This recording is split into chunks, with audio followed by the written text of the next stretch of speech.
اسلام کا جو بنیادی اخلاق ہے وہ حیا ہے، یہ بات ذہن میں رکھیں۔ ہر دین کی ایک پہچان ہے، حضور نے فرمایا اسلام کی بنیادی پہچان کیا ہے؟ حیا ہے۔ جب ہم نے اسلام کے دامن کو چھوڑ دیا ہے، یہ رسم حنا کے نام سے بدتمیزی یہ کس معاشرے سے ہم نے لی ہے؟ ہمارا تو رب یہ بھی گوارا نہیں کرتا کہ ہفتے کے دن کی تعظیم ہو اور اونٹ کا گوشت ایک بندہ ترک کرے یہودیت کی رسم سمجھ کے، اسلام سے ٹکراتا نہیں ہے، پھر بھی جو ہے وہ اسلام اس کو گوارا نہیں کرتا۔ اور کیا بہوؤں بیٹیوں کا تماشا لگایا ہے، اور نیم برہنہ بیٹیاں لوگوں کی شہوانی نگاہوں کے سامنے ہیں، اور باپ بھی کھڑا ہے اور بیٹا بھی کھڑا ہے، نہ باپ کی آنکھوں میں حیا ہے، نہ بیٹے کی نظروں میں حیا ہے، نہ بھائیوں میں غیرت ہے، اور کہتے ہو اللہ کی رحمتیں ہمارے اوپر نازل ہوں۔ یہ تو شکر کرو پتھر نہیں برستے محمد عربی کے قدموں کا صدقہ۔ اگر ان کی رحمت نہ ہو درمیان میں ابھی آگ لگ جائے دونوں جہاں میں۔ یہ تو ان کی رحمت ہے کہ پتھر نہیں برستے۔ پچھلی قوموں نے ایک ایک جرم کیا، کسی کے اوپر پتھر برسے، کسی کے اوپر خون برسا، کسی کے اوپر ایسا زلزلہ آیا کہ نیچے والی جگہ اوپر اور اوپر والی بستیاں نیچے، لیکن اس امت پر ایسا نہیں ہوگا۔ اللہ کہتا محبوب تیری وجہ سے نہیں ہوگا، ورنہ حضور نے فرمایا کہ یہ امت پچھلی امتوں کے قدموں پر قدم رکھے گی۔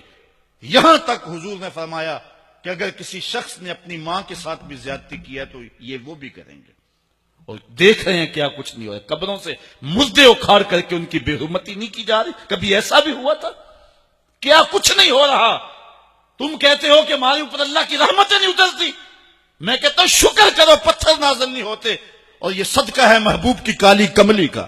اور اللہ نے فرمایا ما کان اللہ لیعذبہم وانت فیہم، محبوب تیری وجہ سے میں عذاب نہیں اتارا ورنہ پیس کے رکھ دوں۔ تو ہم اپنے آپ کو دیکھیں، اپنے کردار کو دیکھیں، اپنے حوال کو دیکھیں، سر سے لے کر پاؤں تک ہم اسلام میں آ جائیں، چھوڑیں آدھا تیتر آدھا بٹیر، جہاں جی چاہا اسلام کے دامن میں آگے اور جہاں جی چاہا ادھر چلے جائے، مسجد میں بھی چندہ دیا اور ہوٹل میں بھی شراب پی، رب بھی خوش رہے شیطان بھی راضی رہے، ایسا نہیں ہوگا۔ رب کہتے نہیں کہ میرے ہو تو پھر میرے ہی ہو۔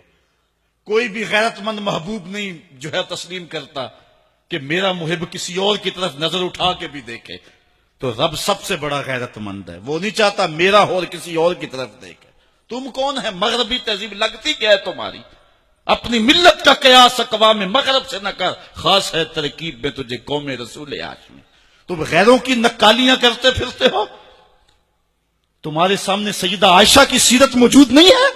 تم مغرب کے ٹینوں بننے کی کوشش کرتی ہے میری بیٹی، تیرے سامنے محمد کی بیٹی فاطمہ کا نقشہ نہیں ہے؟ کدھر بھاگ رہی ہے؟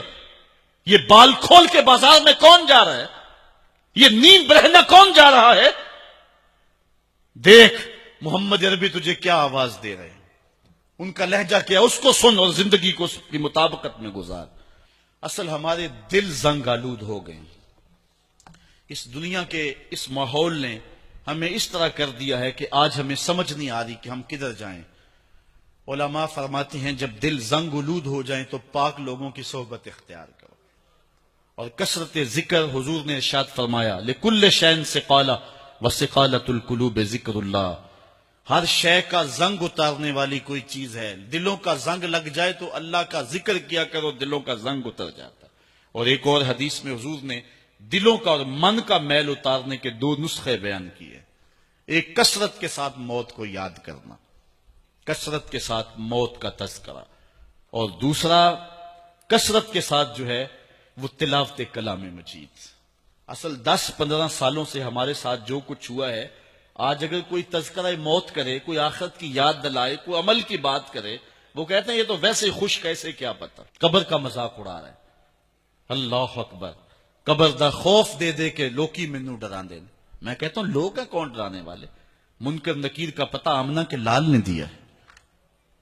قوم کو بے عمل بنایا جا رہا ہے، اور ان کے سینے سے خوف خدا اور خشیت الہی جو ہے وہ کھدتی جا رہی ہے، اور یہ سب کچھ دین کے نام پہ کیا جا رہا ہے، اور چند مفاد پرست لوگوں نے ترہیب اور ترغیب جو کہ اسلام کا مزاج ہے، تبشیر اور تنذیر نبی کا منصب ہے، اس کا مذاق اڑا کے رکھ دیا، اور انہوں نے ایک متوازی دین دے دیا ہے، جس کے نتیجے کے اندر قوم کی بے عملی جو ہے وہ پختہ تر ہو گئی، اور اس کو وہ دین کا رنگ دے رہے ہیں۔